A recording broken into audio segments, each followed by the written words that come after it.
Hey, how's it going, everybody? This is Joey Galvez, one half of your host of Explain Yourself, and I want to let you guys know about a really cool book from our friend of the show, Eli Shockey. This one is called The Greylock, and it's a story where magic is a commodity. Potions are sold at corner stores.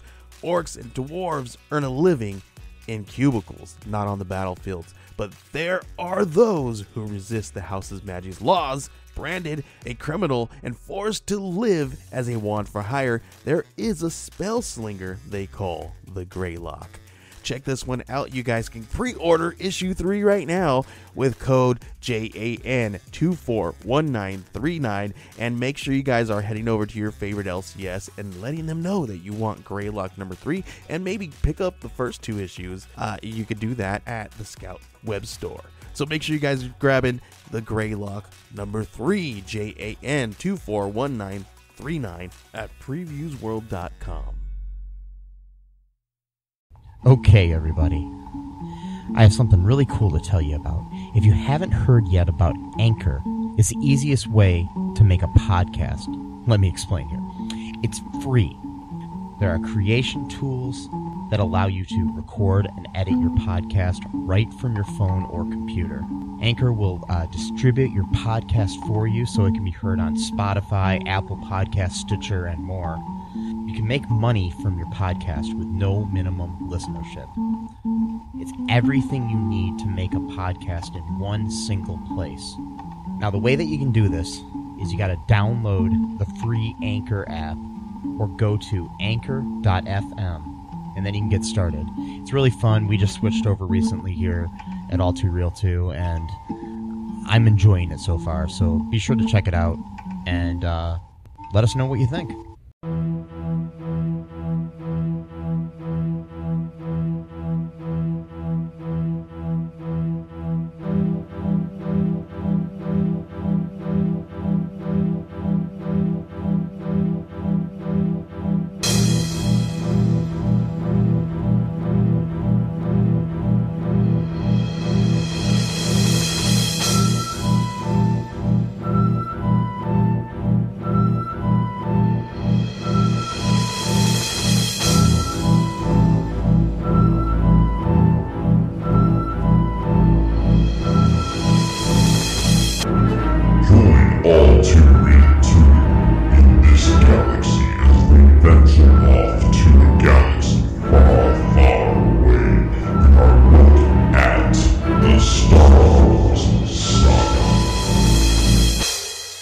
Hey everybody, welcome to the latest episode of All Too Real 2 podcast. My name is Michael E. Cullen II, and with me as always is my co-host, the effervescent Matthew Skywalker. Matthew Haas. Okay. Of the House of Skywalker. Yeah. And joining us today is our return guest, our good friend, and Sith Lord. No, wait. No. Master Jedi, Jamal Wallace Knight. From the House of Finn. The House of Finn. I think that's race. I'm joking. Anyways, so how is everybody today? Good. Doing good, real good. Okay, so today we are going to be talking about the original Star Wars Trilogy. That started with 1977's Episode 4, which has been retitled A New Hope since then. So let's start out and talk about that one. What are your thoughts, Jamal, on A New Hope? Okay. Well, for starters, as you said, it came out in 1977. At that time, I was negative 7 years old at the time. First time I saw A New Hope was in 1992. That was the first time I saw it. At the time, I was still, kid. I was blown away. Now that I'm older, my thought about Episode 4, I still kind of question to this day, like, why did they always start off with the whole series at Episode 4? I mean, that's always been a question of mine. I like the movie. I do. It actually, now that we're all older now, it finally makes sense as to all the other episodes of the series. So, yeah, I'll say it. Well, I think the reason that they started with episode 4 is because it was based on the serials that would play at movie theaters, like a movie serial, like Flash Gordon's and things of that nature. And those would each have a different episode. And he kind of wanted to just be like, you're just joining mid-story in a way. Or in mid-story in this universe. Even though it is a complete story, you know. Yeah, I mean, one thing that it did do a great thing is it did break barriers as far as with movies. And because now you see movies that kind of like start off either in the middle or at the end and then rewind itself to the beginning. So. Yeah. I mean, I when I was in college, I was not inspired by this, but I just randomly decided to make a movie called The Chronicles of Love and Life, Volume 2, Elizabeth, which I am remaking shortly, and I'm not calling it that. I'm calling it Goodnight, Elizabeth. Anyways, but, yeah, the idea is kind of cool. So, what is your thoughts, Matthew? I liked the movie. That's, you know. That's all you have That's to all say? I have to say about it. No. But that was deep, man. Well, going after what you were saying, too, about, at first, he just was planning on making one movie. At some points, he said he always wanted to be 9 movies. I don't believe that. But, so it was just Star Wars when it just came out. When you saw it in the movies, it just said Star Wars. It didn't say episode 4 or whatever. And then, when he got the idea to make, because I think at that time he had maybe already had the idea of making the prequels, like even way before he actually started making them in like 1999 or whatever. So at that point, he's like, well, these is episodes 4 through 6 then, because then we're going to tell the story of how Anakin kind of became Darth Vader, and then that's how episode 1 through 3 came about, like 15, 17 years later or whatever. So I think that's personally why it started saying like episode 4 and 5 and 6, stuff like that. Yes. That's just my own personal theory, but That's your own personal theory? Don't call up George Lucas and ask, Matt Skywalker said surprise everybody. On the phone right now is no one. Anyways, but, definitely not George Lucas. But I liked it. I mean, just like I was saying before, like when we were watching it, like I got like teary-eyed, like just like seeing Princess Leia when she inserts that card into R2-D2 and it says, Obi-Wan, you're my only hope. I could still like that scene, just that beginning of the movie, because that's what sets up the whole series. Is the ship is under attack by the stormtroopers. Princess Leia's got to send out this last message, just hoping against hope that someone will find it. And then she gets, taken as prisoner by her father, which she doesn't even know is her father. Yes. And I don't think he knew that she was his daughter at that time either. So. And I don't think George Lucas knew either. Nope, I don't think. I'm not trying to. See, sometimes retconning is okay. Sometimes retcons work. It's not always a bad thing. See, that's a problem I have with a lot of retconning. It's like, okay, the coolest retcon is, no, I am your father. Mm-hmm. When Vader says that. But then everybody in Hollywood, and especially in the Star Wars universe, is like, oh, that worked, so let's make everybody related to everybody. Whatever do you mean? Nothing. We'll talk about that later. But I'm just even talking, not even just in Star Wars. Like, it happens in TV shows, and, I mean, it's always happened, though. It's a soap opera trope. Yeah, it is. Yeah, I mean, because it's not like something that Lucas created himself. I mean, because you'll have that on a soap opera where like the bad guy, the hero of the soap opera or whatever, the good doctor or whatever, or the good lawyer of the town, the good mayor or whatever the fuck, finds out that the evil mobster is his dad, and he's like, oh no, right. Something like that. Or he's got a twin brother who kills him and then takes over. Yeah. And then, well, you think about it, just like you said actually yourself, like a soap opera, and that is one way of looking at Star Wars. Well, it's a space opera. It's a space opera, basically. Yeah. So instead of selling soap, you're selling space, right? Yeah, well, is that what it is? Yeah, a little exactly. Bit. Because that's why soap operas are called soap operas. Yeah, you know, because you were selling soap. and the Empire was like the Space Force. So yeah, you know. Right. Right. Yes. Yep. Good old Space Force. Yes. I'm joining. I don't know about you. Joining the Academy. Yes. All right. Cool. You know, because I'm tired of working on these moisture farms and wait.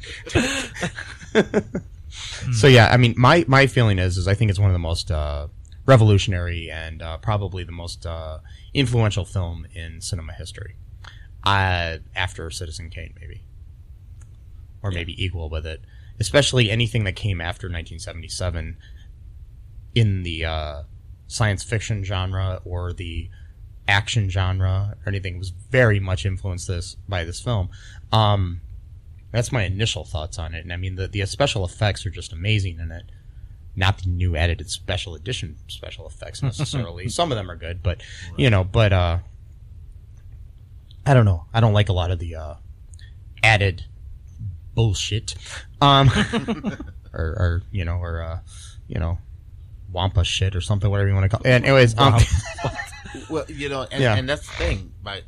Star Wars Episode 4 was also breaking barriers because you're talking about the inception of industrial light magic, you know, at the time. So that was also a really big breakthrough for not just Star Wars, but in the movie industry. yes. So that's that movie alone raised the bar, and that's something to definitely think about.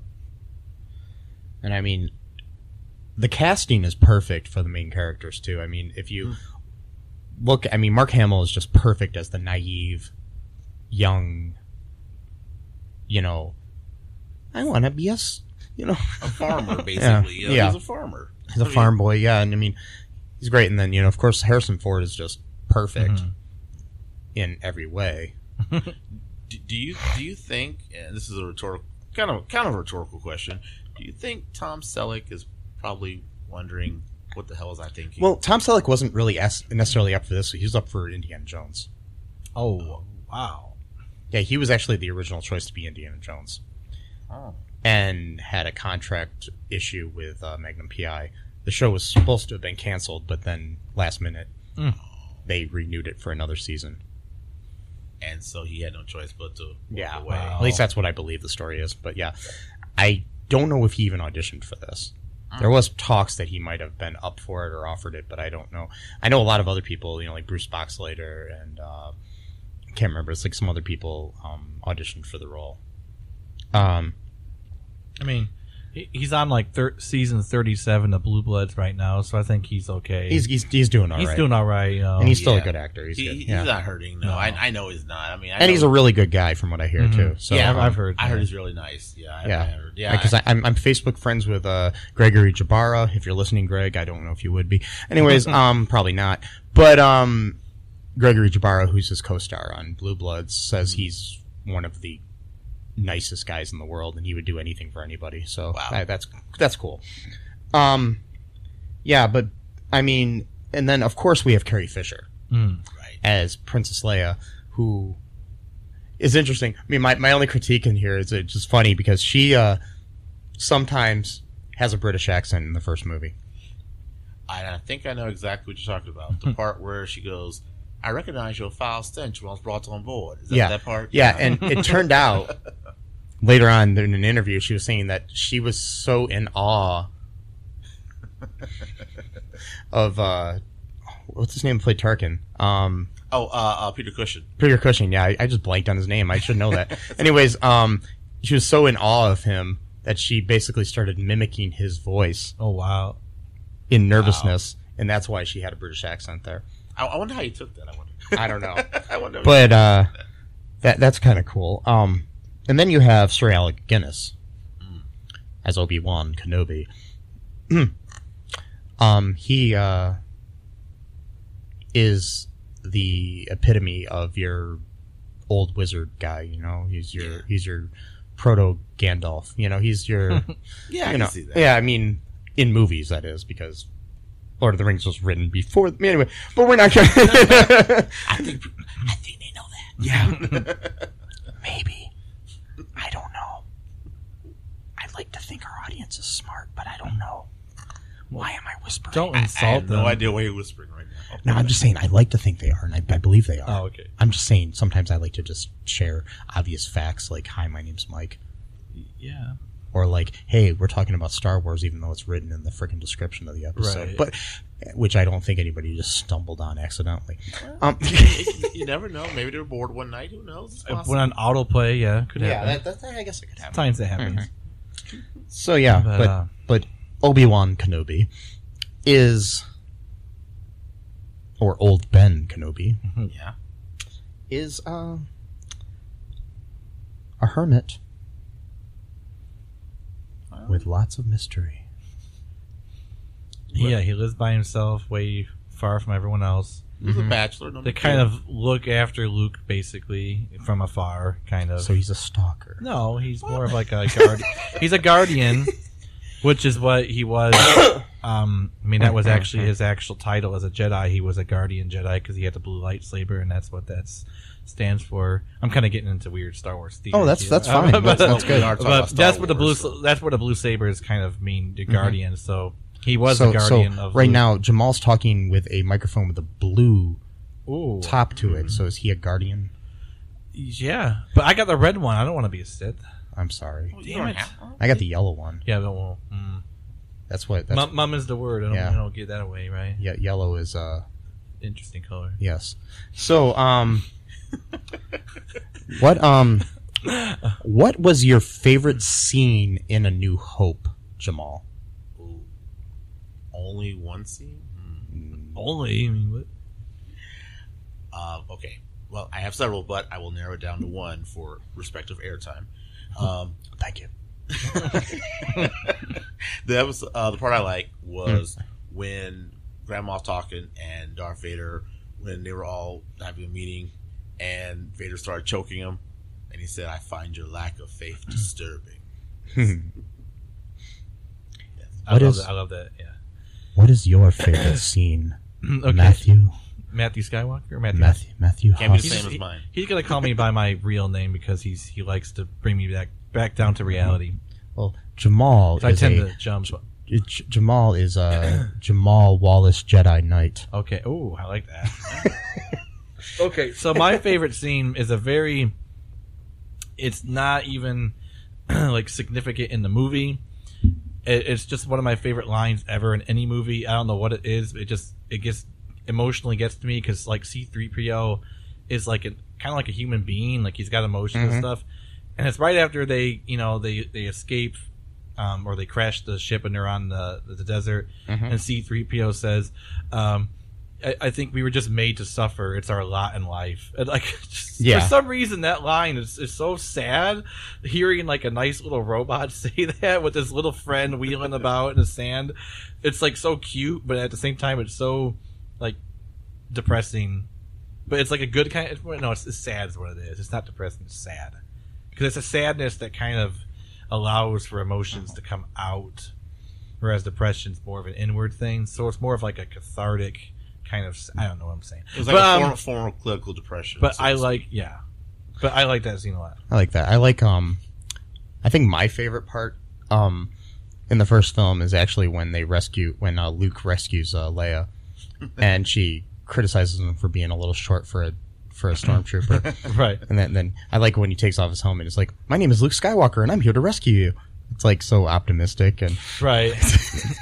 He's like such a boy in Yeah, this movie. He's I like know. 18 or 17 or whatever. he like ages so much from this movie to the next movie, even though it was only a couple of years. Right. But it's like Well, that's what happens when you live on a ice planet. You're Yeah. cold and bitter, and It does happen, you know. And they may age differently in a galaxy far, far away. you right, know, yes, they do. or a long time ago.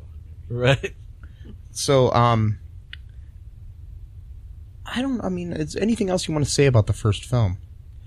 No, that's it. No, it's just good. In general, it's one of my favorite. I mean, Empire is probably my favorite of the first trilogy, but Yeah. I just like the introduction of Lord Vader. If you notice, he kind of is sarcastic in A New Hope. He's kind of got he actually sounds kind of like Anakin Skywalker in the prequel trilogy. He's kind of got this sort of sarcasm, which is interesting because it's Darth Vader. He's supposed to be like this really fearsome dude, and yet he kind of cracks wise a little bit here and there. And I noticed throughout the series he kind of gets more and more serious, but like in A New Hope he's kind of like almost does pranks on people, like like chokeholds that guy. Like that guy clearly understands that the Force is real. I don't know why he would make fun of it, but I'm not an expert, Matt, but I don't think someone who's choking you and you're grasping for air is a prank. Just throwing that out. It's his version of a prank, because he's so dark that to him that's a joke, Okay. So, I almost killed you. It was funny. I shouldn't choke my friends. No, you should not. Damn it! My plans for later have changed. Oh, Wait. Well, don't worry. There's always Facebook. And plus two, sorry. No, go ahead. Obviously the fighting scene when Luke blows up the Death Star, that's a really good scene. I love that scene. It's like 10 minutes long or something like that. Way better than the pod race and the Phantom Menace, in my opinion. But they all have their place, I guess. But can I say one thing? Yeah, go ahead. Okay. The only issue I have with that scene with Death Star blowing up. Now, the 1977 version and the version I saw growing up, I'm okay with that. But in the special edition of A New Hope, when the Death Star blew up, the shockwave goes lateral. How the hell did that happen? Like, you're in space. Like, how did it just make a big ring lateral like that? Like, Well, we're also hearing it's in a different galaxy, so maybe it's different there. I mean, that's like if I jumped out of a window and I go up. Right. That's, right, exactly. Yeah, I didn't even notice that, but gravity's different there, I guess. I suppose. Must be the south side of the galaxy. maybe they were just meant to show like how powerful the blast was. But still, I would think it would go outward, not up. Well, also you can hear the like lasers firing and stuff in space, and you really can't in real space. Right, because there's no sound. Because if there was sound, we could breathe. Mm-hmm. So obviously, that space though too is that you can't breathe in it because you need to be covered. So that's that aspect of space apparently is parallel to our galaxy, but not the sound part. You get to hear sound in that space, so that's cool, I guess. Yeah, I guess that's it's like you get an extra little, So it's favoritism. So they just put sound. Yeah, I don't know. I don't think they were thinking that far ahead. I think some interesting facts here about the movie. Just some random trivia. David Prowse and James Earl Jones, who play the body and the voice of Darth Vader, have never met. Really? Yes. And I just find that really interesting. Wow. David Prowse, of course, being the man who trained Christopher Reeves, to play Superman. Yes. He trained him into bodybuilding, and because he was a bodybuilder, he was a really, really big guy. He was like a. That's why when you see him, like he actually in one of those scenes when he actually picked someone up, he actually just picked up the dude himself. Yeah. Was that the Return of the Jedi? I think it was. I think something like that. Yeah. During the trash compactor scene, Mark Hamill held his breath so long that he popped a blood vessel in his face. Oh. And so they had to shoot all the rest of his scenes from the one side of his face. Wow. To hide it. That would make a lot of sense on those scenes now. Yeah. Yeah.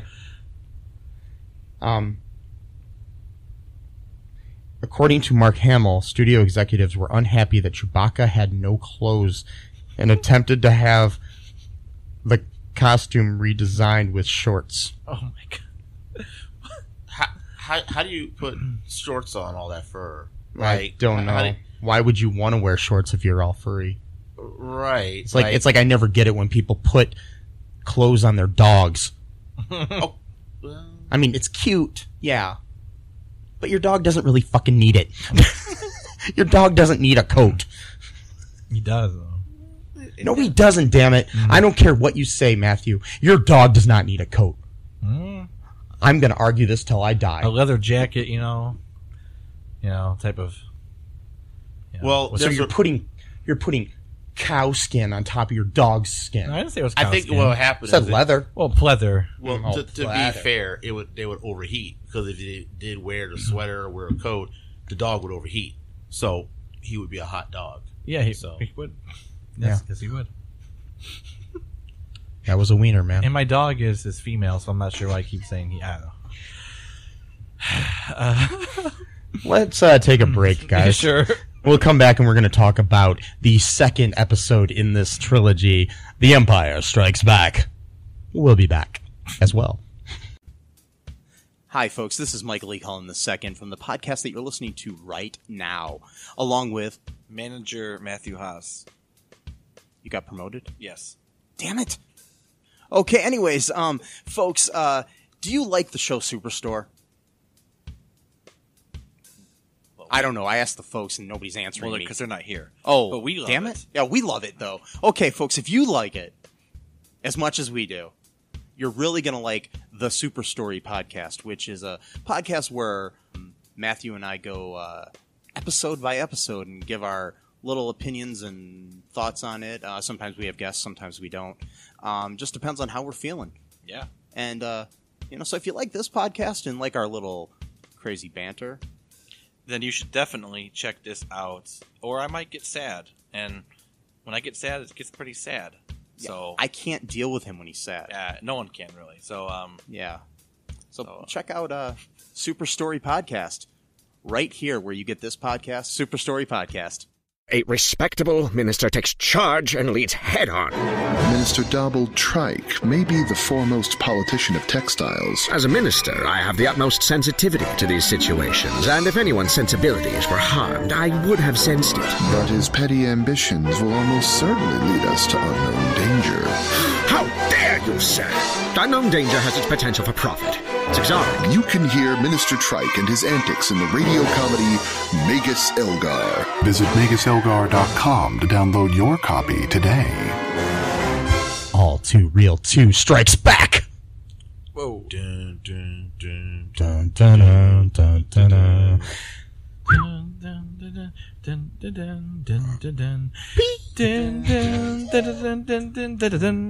dun, dun. Okay, anyways, hopefully John Williams doesn't sue us. Anyways, let's Love that score. Yes, Okay, me too.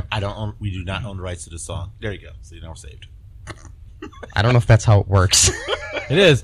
It's as long as we say says on that books we're on committing Facebook. the crime, that we're not actually committing the crime. Yeah. So it's like, I'm robbing a bank right now. Well, since I said it, I'm not actually doing that. Or I don't own the rights to this money, you know? Right, Rob the bank. right. I don't know.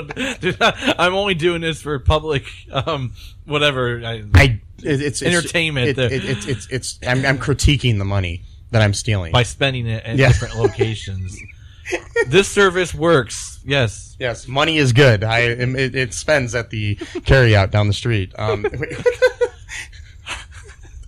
About my Swiss cake rolls and Pop-Tarts and Because that's what you do when you rob a bank. if you really want those Swiss cake. And the slushy. Don't ever Oh, forget God. the slushy. Oh, Hey, God. guys, I think we get back on topic. The orange. Nah, it's okay. The orange slush. Oh, man, the orange slushy is the best. Orange. Green is. It's all right. Anyway, Empire So Strikes Back. Empire Hey, Strikes Back. They eat treats in Empire or Star Wars. Episode 5. The sequel to the original Star Wars, which was retitled A New Hope. Yeah, Okay. It's true. So, let's start with you again, Jamal.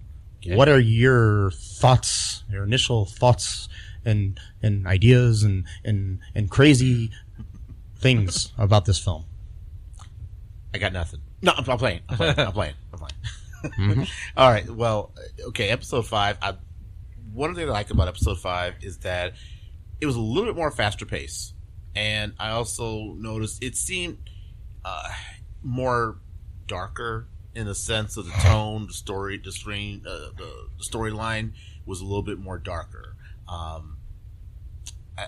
That's one of the things I noticed because, I mean, it kind of makes sense because you're dealing with the Empire, and the Empire is, let's face it, it's not, romper room here. So, I mean, of course, it's going to naturally be much darker. So, that'll be my thoughts about it. So. What are your thoughts there, Matthew? Everything he said. That's it. No, but it is like it's That was called deep, man. I really like Yeah. your thoughts. Well, sometimes Jamal's were kind of sometimes brevity. Sometimes brevity is yeah. so wait, we just, doing the race thing here. He said something, and then, like, I just go, yeah, whatever he said. Like, yeah, he said it better. Well, I just literally whatever. You co-opted it. There it is. But, it's called The Empire Strikes Back, and it's literally because the Empire was humiliated over, it's Death Star blowing up, and now they're angry, and they're going to take, revenge on... I mean, they're going to be even more angry than they were before. Now it's personal. Before it was just, we're just building this empire, and we're going to do what we need to do. Now... It's an actual, they want to enjoy attacking the rebellion because they feel that they've been embarrassed in front of the whole galaxy because some scrappy little, young guy was able to shoot into its retcon design flaw that we learned 40 years later, why it was so easy to destroy Death Star. Well, no, they had the plans there. They actually knew. Oh, okay. Because that's... Oh, okay. Yeah, Rogue One just shows how they got the plans. Oh, okay. All right. They already knew that they were going to... Okay, all right. Yeah. Well, I'm no Star Wars scholar here. I am not either. Well... Why are we talking like this? I don't know. But I liked the fact that movie started them on an ice planet. Again, cold and bitter. It's it kind of... Mm-hmm. It lends itself to that kind of tone of just like people just hold up, and especially cold. I mean, like, just me personally, I hate the cold. I don't like, if you wanted to torture me, you'd put me on an ice planet. I would just, cold never bothered me anyway. Well, the cold does bother me a lot. Sorry, Frozen, but sorry, Elsa. If you're a fire princess, that would be better. But sounds hot.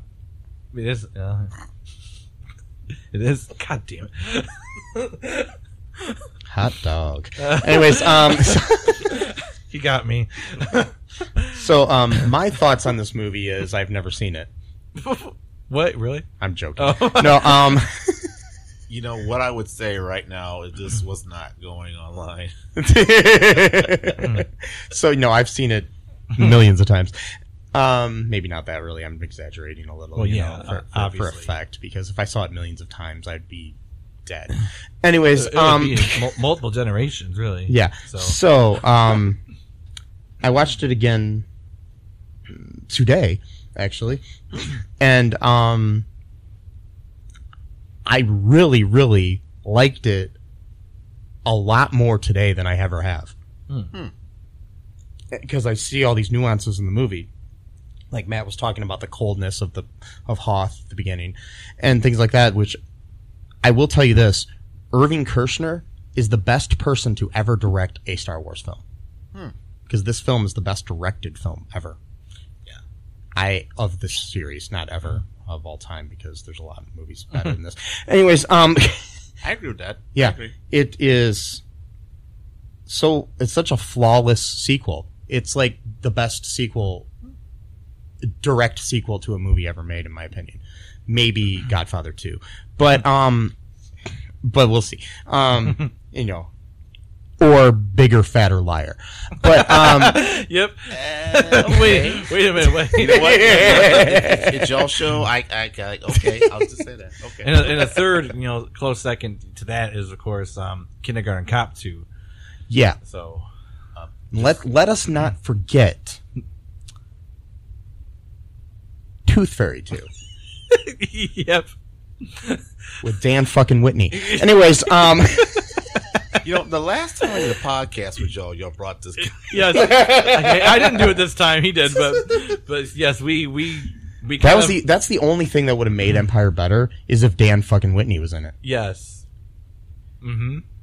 And by that, you don't mean a man named Dan. Dan fucking somebody named Whitney. You mean an actual character, because that would be kind of weird. Yeah. I don't like pornography being mixed in with Star Wars, so I would rather that not be in it. You don't want to get it done, right?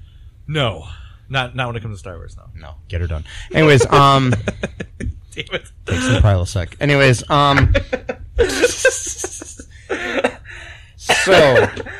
so I really think that there's a lot of nuances in the film. To me, being serious here. Yeah. It's the dialogue in this film and the human interaction and the story is deeper. You actually care more about the characters in this film than you did in the first movie. I mean, there was a lot of cool like one-liners and stuff in the first movie, but this you get this feeling that Han really cares about Luke. You get, he's become his older brother or friend. It just seems like that. You get this feeling that you get this whole like creepy love triangle between him and Leia and Luke. They didn't know. They didn't know. Just for the record, I know. They didn't know. Yeah. But it's pretty cool. And then you got, and then Lando's in there. Right. Later, kind of hitting on her too. But you get this feeling like she's able to read that Lando's a sleazy guy. He's still the smoothest guy in the galaxy. But, True. Oh, yeah. It's true. So, anyways, that's my initial thoughts on it. I just think it's the best directed and acted of the three. It's, yeah. I want to add something that Matthew said earlier, how like the Empire were like all embarrassed because they got the Death Star got destroyed by the rebels. It seemed like in this episode it was more like the Empire, instead of them going throughout the galaxy trying to take over planets and kill people, they just focused all their attention on rebellion. Like it was like, okay, you know what? We'll get to the galaxy later. Let's get to them first. Let's get them out the way. Then we'll go and terrorize people later. There's not a whole lot of space battle, right? Which is fine. I really liked the like battle on Hoth. It's just like it feels like a real war movie. It's like probably the most war movie of this trilogy.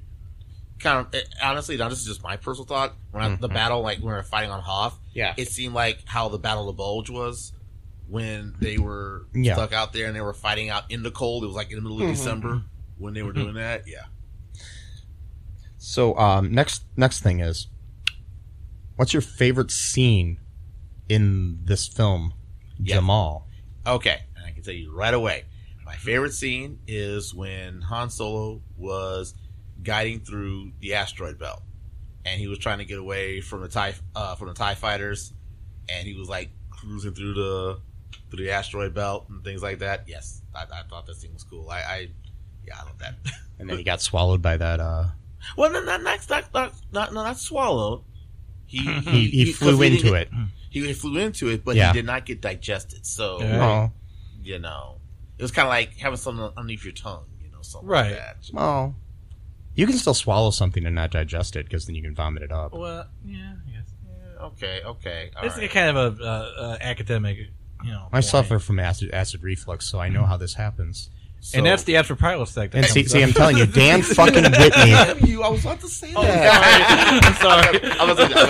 I was going to say it too, so it's okay. I was like, I just need half a second. We all had the same thought.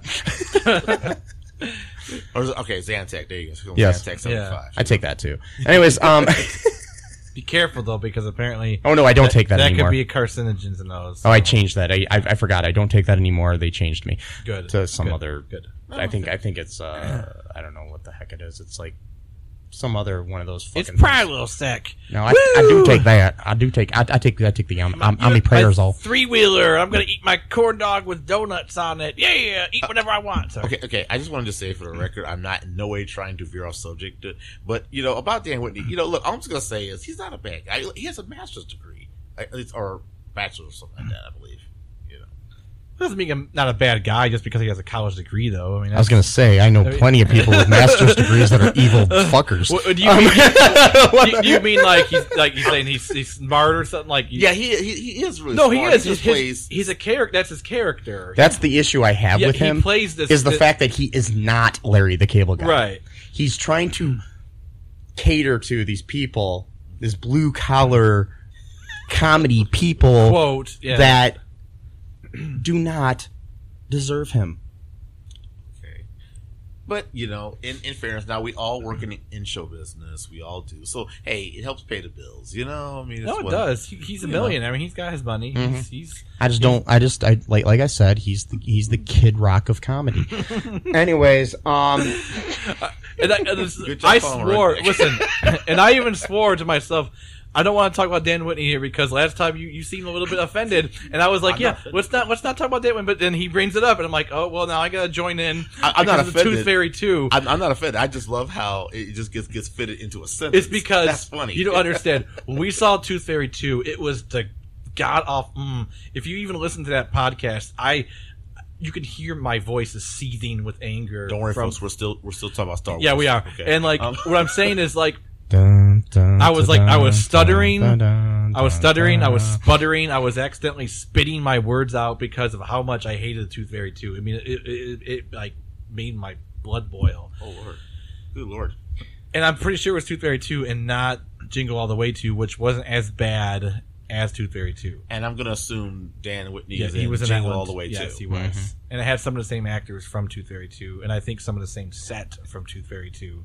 They were actually shot in different states. Oh, so okay. Well, I think one was shot in Canada, one was shot. Let me believe my bad things about one was shot in Florida. Fake news. Well, hey. So Matthew. Yes. What was your favorite part of Tooth Fairy 2? I mean, that was I'm not sure that was on purpose. Of Empire Strikes Back. My favorite part is when Luke and Darth Vader are having their fight, and then right as Luke's about to get his hand cut off, Darth Vader takes off his vest and goes, "Get her!" Damn it! I ruined that one. And so you have a banjo? Reaches out a primal sack and goes, like, "No, I am get her down." No, but I don't know. There's a lot of scenes. I mean, it was, for example, Cloud City. I mean, that's not a scene, but whatever. Just the entire aspect of being on Cloud City. I thought that the entire concept of just having like a fake or not like a manufactured city, just kind of like. City in space, which did not exist on the planet. It was just its own made up city. It had thousands of people living there in a community essentially. And then that scene where Lando kind of betrays them, and then Darth Vader shows up at dinner. It's like the worst dinner guest ever. Like, oh, Lando invited us to dinner. Isn't this great guy? Cloud City, he's a billionaire, and he's got like the finest champagnes and liquors and food, and we haven't probably eaten nothing but slugs for the past 2 movies for the past 3 years. We live on a fucking ice planet eating fucking shards of ice and crystals and shit, and then all of a sudden they go to this nice city and they got nice buffet and a nice thing of apples and fruit tray or fruit basket, whatever you call it, and accoutrement. Finally, we're gonna eat, and then suddenly you open the doors, and there's Vader. Vader just sitting at the fucking end of the table like he owns the goddamn place. Pretty sure it's Cloud City, which is owned by Lando. He owns the entire city. He built it. Pretty sure he gets to sit at the head of the table, not some dark suited asshole. So sorry. What are your thoughts about the movie? So basically, what you're saying is. Darth Vader is probably Donald Trump's favorite character. Yes, he is. Okay. Well, anyways, can I just piggyback on that really quick? Yeah, go ahead. Okay. No, this is true. This is the new thing that I've noticed now with people who are actively siding with the bad guys in the movies. No, listen, knowing that they're bad guys. Okay, because there's one thing. Siding with the bad guys and you think they're the good guys. Now people knowingly know these are the bad guys in the movie, and they're like, yeah, we're the bad guys. Like, I'm okay with that. Well, I mean, there's the whole idea of the anti-hero, and there's also the whole idea of the whole movie being told from the perspective of the normal antagonist, like such as like a Joker or something like that. Which I can understand siding with that person in certain ways. But that's for another day. I'm not talking about that. I'm talking more of like where where it's cut and dry that this is good and this is evil. Like, and your antagonist your antagonist of the film is obviously your antagonist. Right. Like can I show you the example? Remember that picture I showed you with the American flag? It was like the Blue Lives Matter bullshit thing, right? Mm-hmm. Okay. And then they got Darth Vader and his Sith lightsaber going through the flag. And it's like Darth Vader's the bad guy in the story. It's clear that there's no ambiguity that he's the bad. So you're saying that you identify with the known villain of the story. But I mean, you're if using this that was for- done as a parody, I don't think it was. That's the thing. which I would totally understand it, because that would be like somebody trying to criticize police force. it was not. Which, I mean, I'm whatever. You know, I'm not going to give my personal feelings. Right. on that, No, but, it was you know, not yeah. criticizing cops. It was not criticizing like American military. This was a pro thing. Like it was like they were like saying like, yes, we're Darth Vader and we love our country. Like Darth Vader loves his. What? Well, these are the same confused people that these are the same confused people that put the Punisher logo on cop things and not understanding that Frank Castle was a vigilante, Right. who was trying to kill corrupt cops. Anyways, Right. But Right. That was the thing. They like- don't understand this Yeah. stuff. They don't. They see something that looks cool and dark, and they're like, oh, edgy. Ah, that's literally it. And it begins and ends. Okay, that was a weird aside. We do this in a lot of our shows. If you listen, we go into like 50 million topics. Dan Whitney. So I'm gonna buy. I think I'm designing a shirt for our podcast. Just to let you know, look for it on our TeePublic page. It's gonna be a Dan fucking Whitney shirt. Just look for it. I don't know when it's gonna come out, but it'll be there. It's not gonna be pornographic though, is it? It's not gonna. No. Good. It's just gonna. I'm gonna do something with Larry the Cable Guy. I just got to think it over. We're gonna figure it out. Is it legal to do that though? I'm not gonna use his face necessarily. Okay. All right. So But we'll figure it out. When are you going to get it done? We don't know yet. I'll tell you what. I'm gonna get her done. When I get her done. Anyways, so Oh God! So write that down on your calendar. I think you just save up all the Dan Whitney stuff now for when Jamal's here. Yeah, obviously. Every time he comes here, you're just gonna be like, "Oh, by the way, Dan Whitney." Jamal's coming. Hey, let's talk about Dan Whitney again. So, you are our most frequented guest. Yes, you've been on the show more than anybody else. Okay. All right. Now, because this is your third time. Right. And about Dan Whitney. Yeah. Right. Third time here, second time about Dan Whitney. Right. So, my favorite part of Empire Strikes Back is the introduction of Master Yoda. Okay. I like that. Speaking of piggybacking. Anyways, Yep. Because yeah. He piggybacks on Luke. Mm-hmm. Anyways, but I just like the whole like misdirection of him not being Yoda and stuff. I think that's kind of cool. I mean, obviously you know it's Yoda when you even probably back in 83 people or 80 and not 83, I mean 80 when it came out, people probably knew that he was Yoda because I'm sure it was. But Frank Oz's performance is just brilliant in that, and the puppeteering, I mean, of that puppet in all of those scenes in this movie and in Jedi. Oh my God. Pretty elderly. He looks real. He looks so much more real than the CGI one in the prequels. Right. But we're not going to get into that now. We'll talk about that when we talk about the prequels. So that's probably it. I just like the whole Yoda scenes, all the Yoda scenes. Yeah, I agree with that. I had a question. Did I just fuck up the timeline? Was Cloud City introduced in New Hope? And I just totally fucked No. Okay, good. No, because Lando doesn't come in until this movie. Okay, all right. Because they did not have any black people in the first movie. Yeah, because they didn't exist in the whole galaxy. They were on Alderaan, and then Alderaan got destroyed. So they all lived in one planet. Just Yeah. Well, I thought the people on Alderaan were like kind of Latino because Jimmy Smits plays Leia's adopted father. Right. So yeah. Well, he could have just been one person though there too. I'm just joking. He's the only Alderaanian I know, if that's what you call him, Alderaanian. Alderaanian I think is what they call it. I don't know. It just sounds like. I think you guys looking at all the wrong places. Right yeah. Oh, that was good. So, anyways, that's a good shirt idea. All the wrong places. Alderaan. I like that. Looking for love. and then you're looking for like an Alderaan places, then the planet's exploding on the picture. Yes. Whoa. Let's do this. That's okay. Like an anti-Valentine's Day t-shirt kind of. Yes. I hate love because I'm single. No. Looking for love in Alderaan places. I'll buy two of those. I'm in the punch drunk mood right now. You've noticed when we were watching the movie, I was Chatty Cathy, Then I got kind of quiet. Now I'm in the second wind, so I'm back to. It's okay. Yeah, we're cool. We're cool. That's good. Why don't we take a break now, guys? Sure. And then we'll come back and we'll talk about. You know what we'll do when we come back? What's that? We'll return Ooh. to talk about Return of the Jedi. That wasn't whatever. We'll be right back, guys. Hey, folks, this is Michael E. Cullen II from the podcast that you're listening to right now, along with Matthew Haas. We just wanted to tell you about our great podcast called Super. It's called All Too Real. And on that show, what do we do, Matt?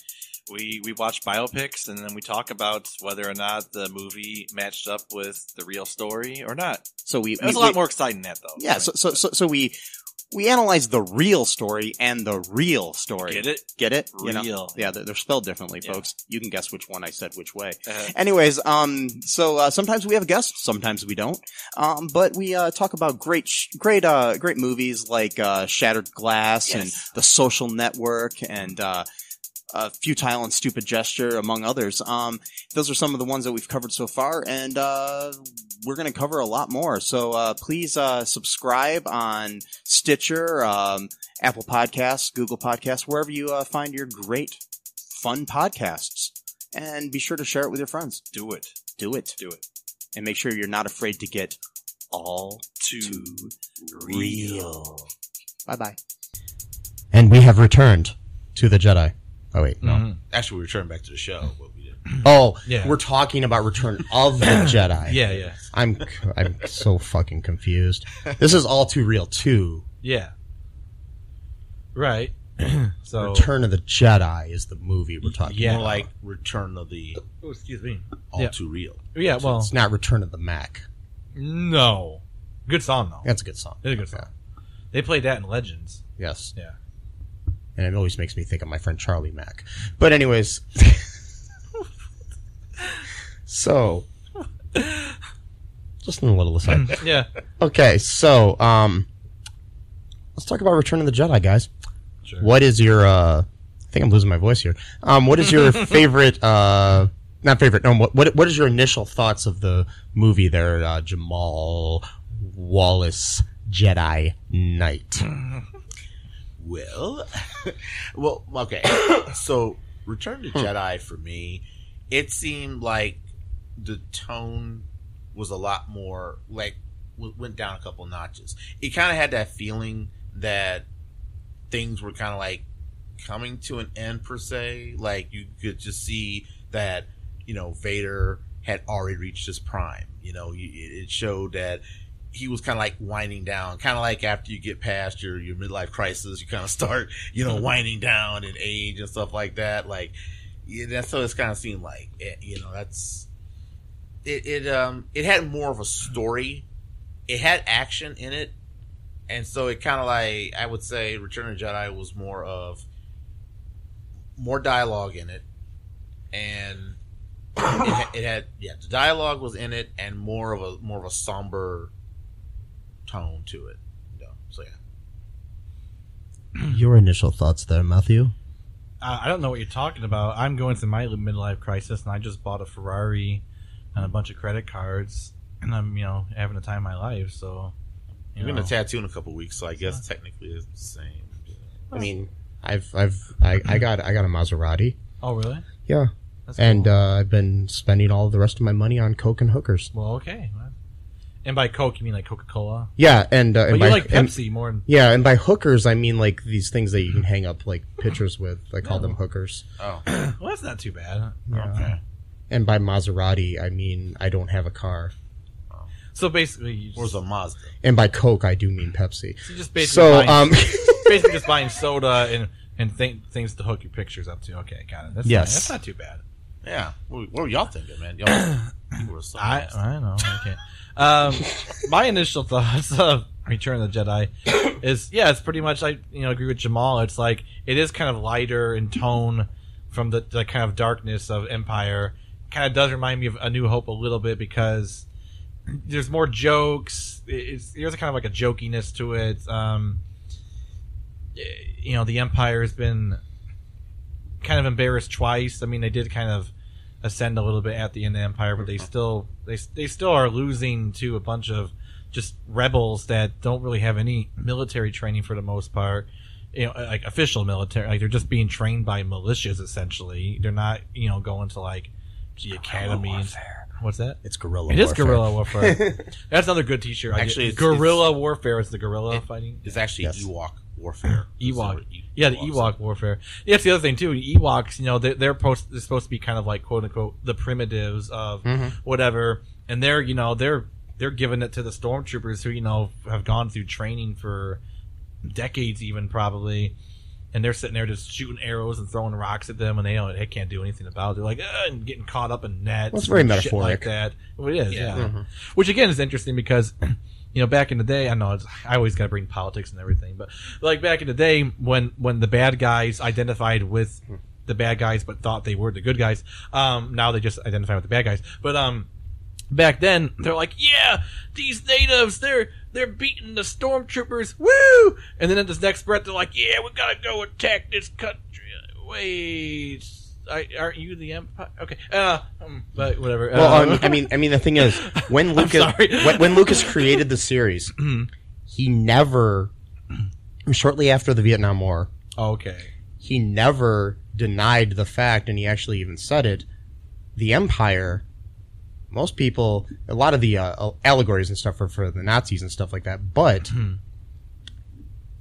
It's the American government and the American military. That is what the Empire is. Stood for, yeah. Yeah. In his mind. Yeah. And so it makes complete sense that you would have like a native people like the poor Vietnamese people or something trying to overcome. Of course, kind of racist though. Then to say that they're like Ewoks. No, but you know what I mean. No, not saying you're saying it, but for even him to do that. I know. But I don't even think that's what he intended. Are you saying because they were short? Huh? Is that the racism part because they were short? No, it's just because like they're like weird furry creatures. Because they're furry. I know. I took you seriously for no reason there. Like it's like. Sometimes I do that. I'm just like answer questions like, oh yeah, academically. Oh wait, yeah, that was a joke. It's all right. Sometimes the literalism comes, seeps in here. But I got many personalities. It's not good. I don't mean it like that. No, I don't mean I have many personalities. I don't mean it like I've got. It's better than not having a personality at all. It's true. I don't have a multiple personality disorder. Is what I'm saying. I got multiple. Here you go. I got multiple facets of a personality. How about that? To my personality. Yes. So, and I have multiple faucets in my apartment. You do, actually. You've got 2 at least. Yes. Well, 3 if you count the tub. Oh, yes, I have 3 faucets. 3 faucets, yeah. And I guess you could use your toilet as a faucet in a sense. I would recommend it, but I got very faceted faucets. Faceted faucets. Faceted. Oh my God. What? Faceted faucets. Where was I even going with this? I don't know. I was supposed to give you my initial thoughts about the movie, and now yes. I went into a weird political rant. Okay, that's the thing. I think I turn away people from listening to our show because I got to bring politics into every fucking goddamn episode. I try not to. Here's the thing. It's not a political show, but every single episode I got to. We're talking about something called Star Wars. Well, if you think about it, that is a political struggle. It technically is right, just in a galaxy far, far away. Right. Yes. So, which was written to be an allegory for stuff that was going on. So it's perfectly fine to talk about that. If we were in the middle of talking about, like, I don't know, Dennis the Menace Strikes Back. Oh, that's a huge political metaphor for that one. Okay. Yeah. Then I might have a problem. I don't know. I've never seen it. I don't know either. I'm just saying.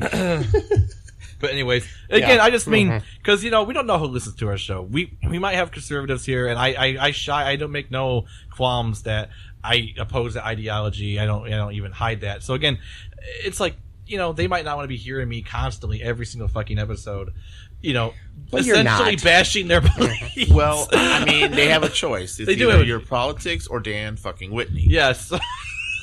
Good comeback. I like that. The rule 3. Boom. And they can't say neither. You only have those 2 choices? Exactly. Oh, okay. Exactly. Shit. Yeah. Well, I've been listening to the wrong podcasts. Right. So it's a good movie. That's my initial. It's a good movie. That's it. Okay. My initial thoughts are. So there's this little guy named Mikey. Wait, what? This is my story. Oh, okay. This little guy named Mikey back in 1983. He had a next door neighbor who had all of the Star Wars figures.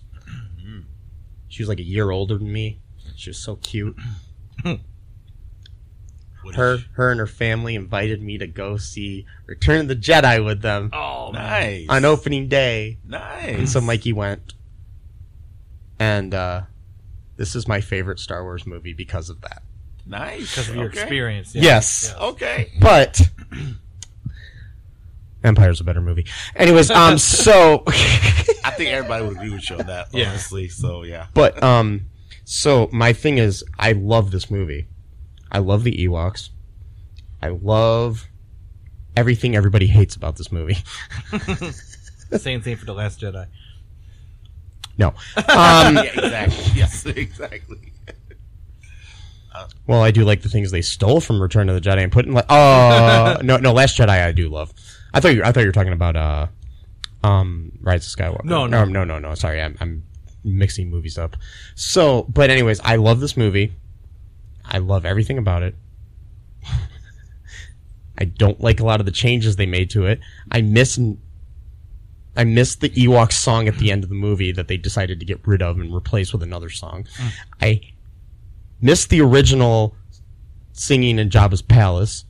Yeah. Why did they take that away from me, Jamal? Honestly, I think that was a little over the top, honestly. Yeah, like, especially when the guy who was singing, and then when he gets in front of the camera, he opens his mouth so wide you can, like, see his little uvula in the back of his mouth. He looks at the fucking camera. He broke the fourth wall. Yes. You're not supposed to do that unless you're... In a galaxy far, far away, he broke the fourth wall. You only break the fourth wall if you acknowledge that you're breaking the fourth wall, and then it becomes... or the director instructs you to break that wall. Well, yeah. And you only do it like that if you're Zach Morris. So, the last time I checked, Zach Morris is not Zach Vader. Saved by the Galaxy. Yes. So, anyways, I really like the movie. I think it is one of, I mean,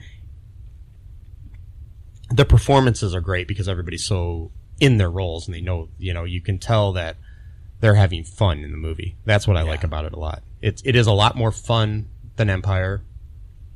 And I do like the last showdown with Luke and the Emperor and all that stuff. Okay, that's cool. Okay, so my next question: favorite part of the film? Okay, Jamal Wallace Jedi Knight. Man, I got like a little audience back here. No, I'm just actually, okay, this see, I like movies with like really good dialogue to it. So my favorite part was actually the scene when Luke and Leia were talking. It was just after the Ewoks had them over and they were having like a little party or something, and then Luke and Leia were there talking on the bridge, because in that scene they actually finally realized who is who. Like, they know now that they are brother and sister. It's like they finally put it all together, and then Luke had to say, okay, this is where I have to go now. I have to go confront Vader. I have to do this, to seal his destiny as well as Darth Vader's. So that I like that part. What is your favorite part? Matthew. I love Haas. That was a weird accent. When you go. Well, let's see. That scene where the guy breaks the fourth wall. It's the best scene in the entire series, as far as I'm concerned. Out of 9 movies. Hey, Jamal. Do you want to be my new co-host? Come on! I can't believe he was like those graphics are so awesome. Where you can obviously tell that it's a new graphic being superimposed onto old graphics, so you can obviously tell that it's not the original thing. It's awesome. The editor spent 12 hours on Final Cut. Okay, yeah. It's like putting a cartoon character on top of an actual movie, and it just sits there. It's awesome. Hey, Jamal. So, not only do I want you to be my new co-host, I need a new best friend. Oh, fuck you. I'm joking.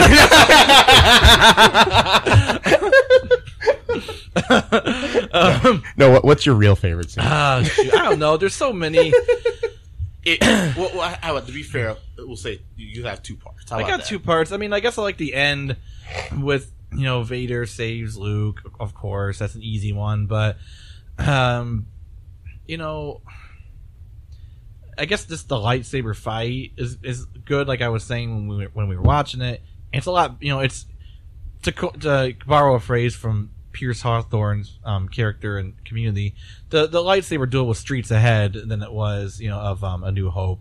Like, they were using their legs, they were actually doing like foot movements. It actually looked like a sword fight, as opposed to A New Hope, where it's 2 old guys going, "I'm hitting sticks against each other, but without walking." Yeah. Well, they had better sabers too. That's what I'm saying. So that looked cooler. But again, it's like, this is not one of my favorite movies of the series, so it's kind of hard to find like the best, whatever. Because I do like Empire a lot. I like A New Hope. Because again, see, it's like a whole experience thing, right? Well, like, A New Hope was my thing because I went to go see A New Hope in the theaters when they did the reissue, and I saw it with my friend Aaron. I think a couple of other kids, like, when you're in junior high. So like, that became like, now that memory is like solidified as going to see A New Hope, and we got to like actually go, like, we didn't have to have our parents like chaperoning, like we actually got to go alone in the theater, like, we're kids but we're alone, type of, that's the coolest thing. It was like, oh my god, like, and of course nowadays it's probably too dangerous to even fucking do that because of, I used to sneak in movie theaters when I really? was in junior high. Awesome. I did that once, actually. You know what it was too? Worst fucking movie ever to do it to too. One time I broke the law to sneak into movie, Batman and fucking Robin. I mean, not like he's fucking Robin, but like, it's Batman and Robin, the movie with George Clooney. Yeah. We might review that one sometime. Yes, too. we probably will. You just paused there for a second, like, so, my favorite. Are you done, Matthew? Yeah, I'm done. Okay, yeah, just making sure. Yeah, I'm done. My favorite part of the film is when they're near the Sarlacc pit, and the lightsaber pops out of R2-D2 and Luke gets in it goes into Luke's hand, and then he starts to go crazy, and then they free themselves, and then it goes on, and then Leia kills Jabba. I like that whole scene.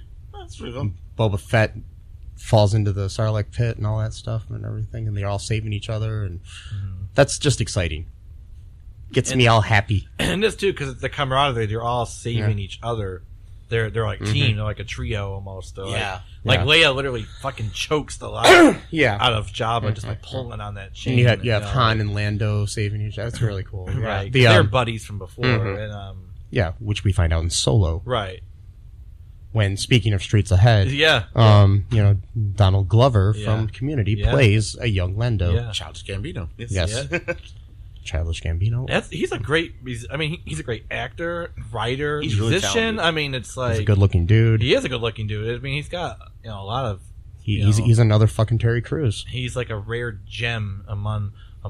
He's another Terry Crews or Justin Timberlake, somebody that pisses me off because they have so much fucking talent. Whoa, wait a minute! You have talent. Hold on. No, I do, but it makes me mad when I see somebody that should not have that much fucking talent in one person. But I love I love all those guys. Hey, but also too, if you do, then there's Dan Whitney. Oh, of course, who has all of the talent in the fucking world. I mean, he's got it all combined. It's kind of like in a movie where, some of the people die, and then all their abilities just go into the one person's body. That's that force. That's the force. See? Yeah. Yeah, he has the force, definitely. Oh yeah, he's got the force of shit. Force got her done with stupid Prilosec bullshit, and I'm sorry. See, I sputtered. You have a purple lightsaber, like Mace Windu. Why? Because purple is the color of Prilosec. Is it? Don't you dare fucking ruin Mace Windu for me. Well, he's ruined my childhood now.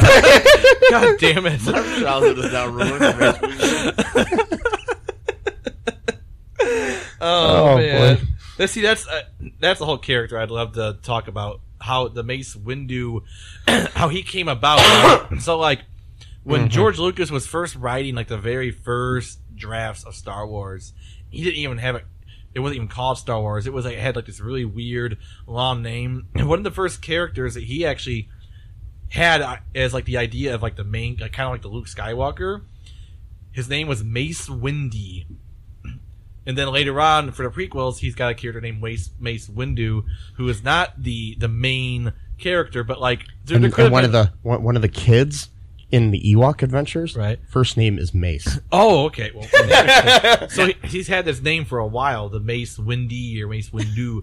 Yeah. I have a question. Is it true? I heard a rumor that apparently when he was writing Star Wars, like Episode 4, that Mace Windu was supposed to be basically like Obi-Wan. Like Obi-Wan Kenobi. That's what I heard. No, the Mace Windu was going to be like the Skywalker. He was going to be kind of like Luke, kind of. And then eventually he became Luke Starkiller.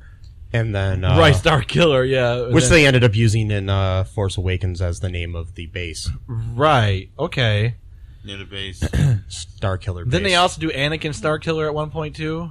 Or is that... or not? Well, it might have been, yeah, because, I mean, the whole thing, they were probably going to try to...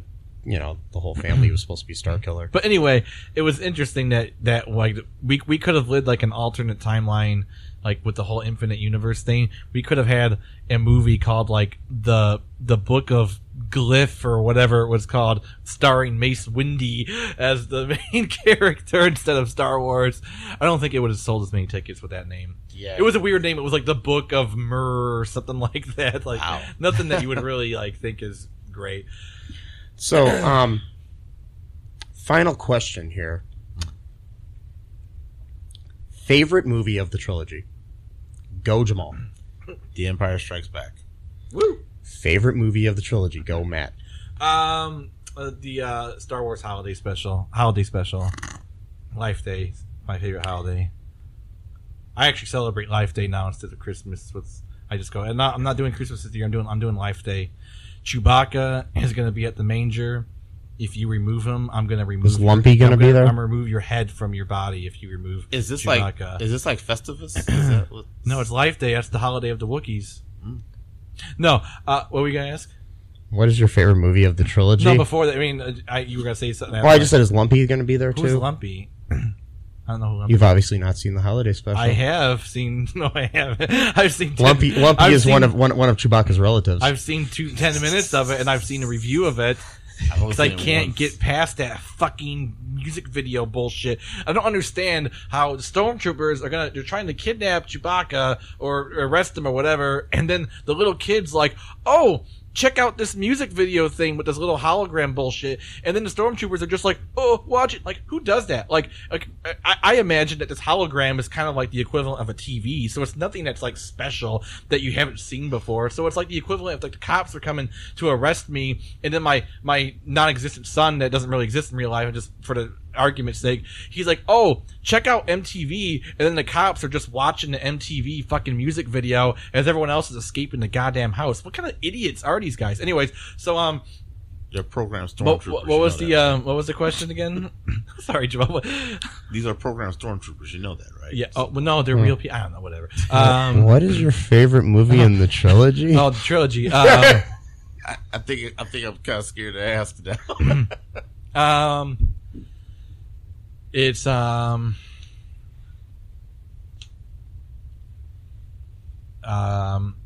shit. What was it?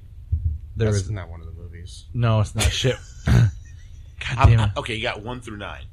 No, he's got to. I'm trying to think of this. I'm trying to think. Trilogy. Oh, this trilogy. I thought you meant the whole. No, because we're going to still talk about the other movies in the saga. Are you sure you want to do that? Because I've already rambled through this one. Okay. Oh, no, that's fine. We'll be good. Okay, of this trilogy, because I was going to say Rise of Skywalker, obviously. It's the best movie of all time, ever. There's no flaws in it whatsoever. Everything about it's The perfect. views of Matthew Haas do not necessarily reflect the views of All Too Real 2.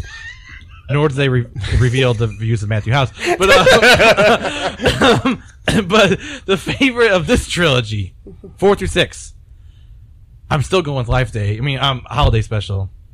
It counts. It counts because Holiday Special takes place in between A New Hope and Empire. So technically, it's part of the trilogy. I'm sticking with Holiday Special, which I have not seen. But okay, I think he's doubling down. I'm doubling down on this. If I will actually commit right now to all of our listeners, if you pledge $100 each, mind you, 10 people pledge $100 to our, so total $1,000, or it's just $1,000 equivalent thereof. $1,000 to our Patreon account. I will film myself. So there's proof of delivery.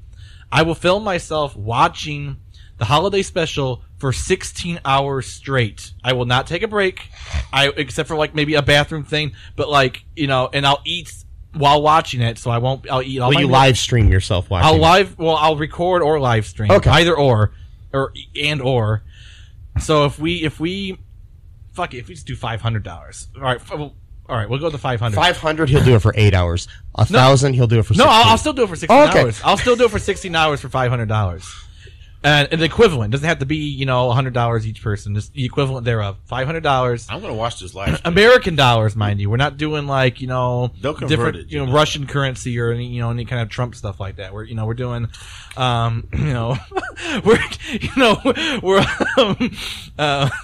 so I will live stream and or record myself watching the holiday special for 16 hours straight. And I will take a break for like a bathroom, that kind of thing, obviously, because I'm not gonna, I think they know that. I'm not gonna hurt my body by keeping, you know, fluids and stuff, and that's not.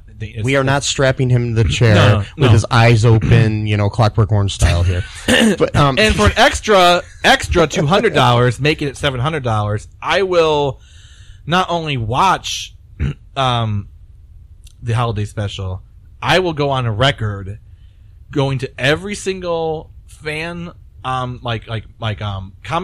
I will double down and go to Comic-Con and say holiday special is my favorite. And I will not back down. I will not. You do realize how much it costs to go to Comic-Con. Maybe next year, not this year. But there might be diminishing returns here. I'm just letting you know. Next year, but the ticket will be paid for by someone else. I won't pay for my own ticket. So someone's got to pay for my ticket. But I will go to Comic-Con or any other kind of fandom place, event, whatever. And I will commit to this. I will not break character. I don't care how much hate I get from like alt-right nerd bros or whatever. I'm committing to this. I'm pretty sure they're not going to hate you watching the Star Wars Christmas special. What's that? I don't think holiday special. I don't think they're going to hate you watching the Star Wars holiday special. Like if they do, they probably have issues. But most Star Wars fans have issues. No, it's well, there are a lot of publications, so they probably do have issues of Star Wars. Well, that's true. Oh, yeah. Okay, but so $700, I will. $500, I will watch it 16 hours straight. $700 if the ticket's provided, for free of cost. I will go to like Comic-Con or any kind of event, and I will double down. I will not break character. Will you wear a T-shirt that says that says I celebrate Life Day? I will unironically wear a T-shirt that says I celebrate Life Day, and I will not make jokes about it. I will not smirk. I will not grin. I will be 100% committed to believing. I'll actually believe. See, you know, like how old spies, they used to like actually train them to believe their actual stories. So much so that even if they got drugged or had to drink like at a bar to like keep their cover, that they would never ever deviate from their story, no matter how inebriated or how drugged up they were. I will commit at the level of like a spy. Well, you got a nice little pen thing there. What are you doing there? Smoking a pen? Is that what's going on here? Vaping? Pen vaping? Vaping's bad for you. You know that, right? It's terrible. So I guess we could just leave it at the part that your favorite is the holiday special. Well, only if I get a $500. If we get $500, I'm not gonna say it right now. But like, if we get $500, I'll start saying it. I'm not gonna give a freebie right now. No. I'd say Empire Strikes Back is the favorite.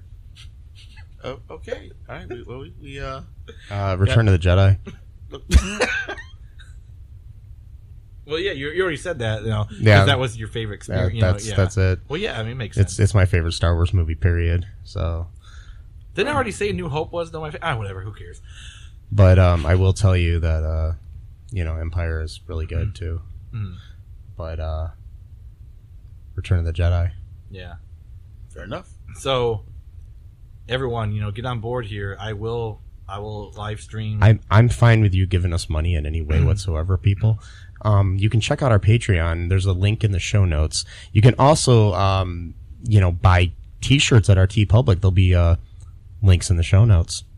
You can check out our friend Jamal Wallace Knight at Gaming After Dark, there will be links in the show notes, maybe. If he provides them.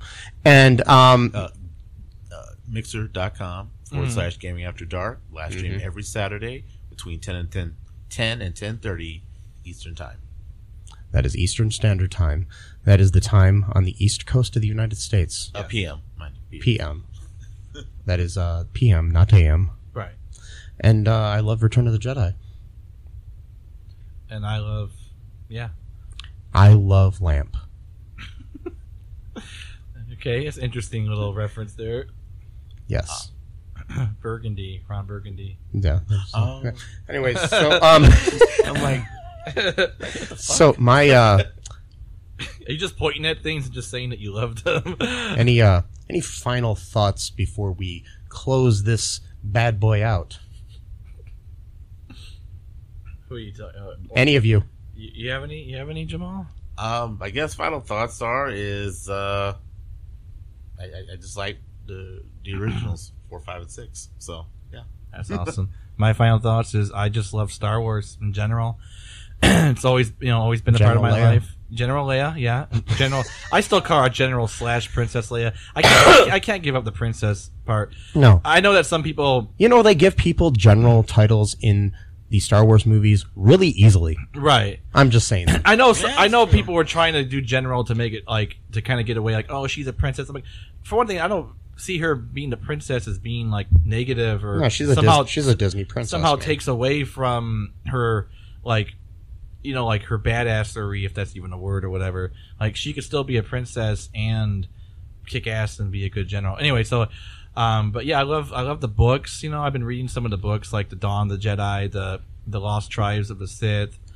I've got a book called Shadows of Empire for 24 years. I still have not read yet. I plan on reading that soon. I like the comic books for Darth Vader. I'd read those, but I don't know how to read. You don't know how to read? Oh, sorry. Oh no, yeah, I do. Oh, okay. I like the Clone Wars. I like the Clone Wars TV series. The Rebels TV series. Rebels is better. But yeah, I like Clone Wars better personally, but I like them both. But yeah, I really love Star Wars as just a cultural event, I guess is the word. It's been around for 43 years. It doesn't look like it's. What was with you and the fake smoking? Do not start smoking, Mike. No, I'm not. I'm just pretending. No, I know, but don't even pretend because then you'll want to do it for real, and then it'll be a bad habit. That's how it gets started. That's how it works. It's how it gets started. Okay. When you mimic things, you start to That's how it all works. That's why all actors who play like serial killers end up becoming serial killers. Yes. And what I mean by that is like they're eating cereal. Or you could be like the guy that's the president of the Ukraine. Yeah. He was an actor who played president of the Ukraine. Oh, really? And now he's the current president of That Ukraine. is like meta. Like that is art imitates life. Anyway, Star Wars is a cool thing. 43 years does not look like it's slowing down at all. I really think for like the next 50 to like 60 years, this is still going to be a thing. We're going to have literally generations of people talking about this as though people talked about Shakespeare. I'm not even saying that as a joke. Like I truly believe that. Like, right. So that's, And my final thoughts here are, I love Return of the Jedi. And, be sure to, like, subscribe, all that good stuff. All the info's in the show notes. Share with your friends. Give us money. Wait, that sounded really desperate. Yeah. It'd be nice if you give us money, and Matt will do crazy things. Yes. What? We'll come up with some more crazy things for him to do. Yeah, I'm gonna degrade myself. Well, no, not like that. That sounded bad. But no, I'm not. Never mind. But you could also, give us money and pick out what movies we do audio commentaries to, and other things of that nature. Just check out our Patreon. It's fun, folks. Make sure you check out Jamal. I'd like to thank Jamal for joining us tonight. Absolutely. And that is all. Bye-bye. Thanks for listening to All Too Real 2 podcast, a Cullen Park production. Produced and edited by Michael E. Cullen II. Music by Matthew Hawes. Subscribe and share the show. Visit us at cullenpark.com.